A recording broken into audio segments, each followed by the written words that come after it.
تفاصيل مثيرة ومفاجأة كبيرة في أولى جلسات محاكمة مدرس الفيزياء المتهم بقتل الطالب إيهاب في مدينة الدقهلية. لو عايز تعرف الحكاية تابع معايا. خلال الساعات اللي فاتت كانت أولى جلسات محاكمة مدرس الفيزياء المتهم بقتل الطالب إيهاب في مدينة الدقهلية، الجريمة البشعة اللي الناس كلها كانت بتتابعها.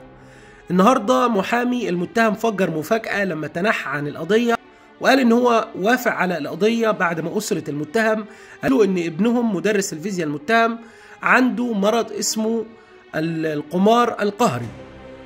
المحامي بيقول ان هو عمل سيرش عن المرض وسأل عدد كبير من دكاترة الطب النفسي اللي قالوا له في مرض اسمه القمار القهري، لكن لا يؤثر على عقلية الشخص وكمان لا يؤثر على تصرفاته وإدراكه.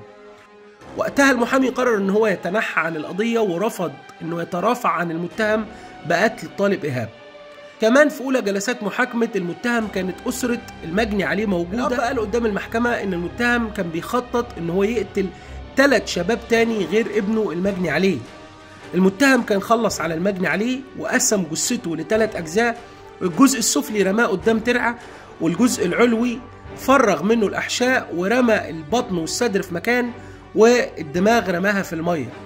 المتهم اعترف تفصيليا عن الواقعة، والنهاردة قدام المحكمة كان عنده ثبات انفعالي شديد وكان بيقول محدش يتكلم مع أسرتي خالص، أسرتي ملهاش أي علاقة وأنا اللي ارتكبت الجريمة لوحدي.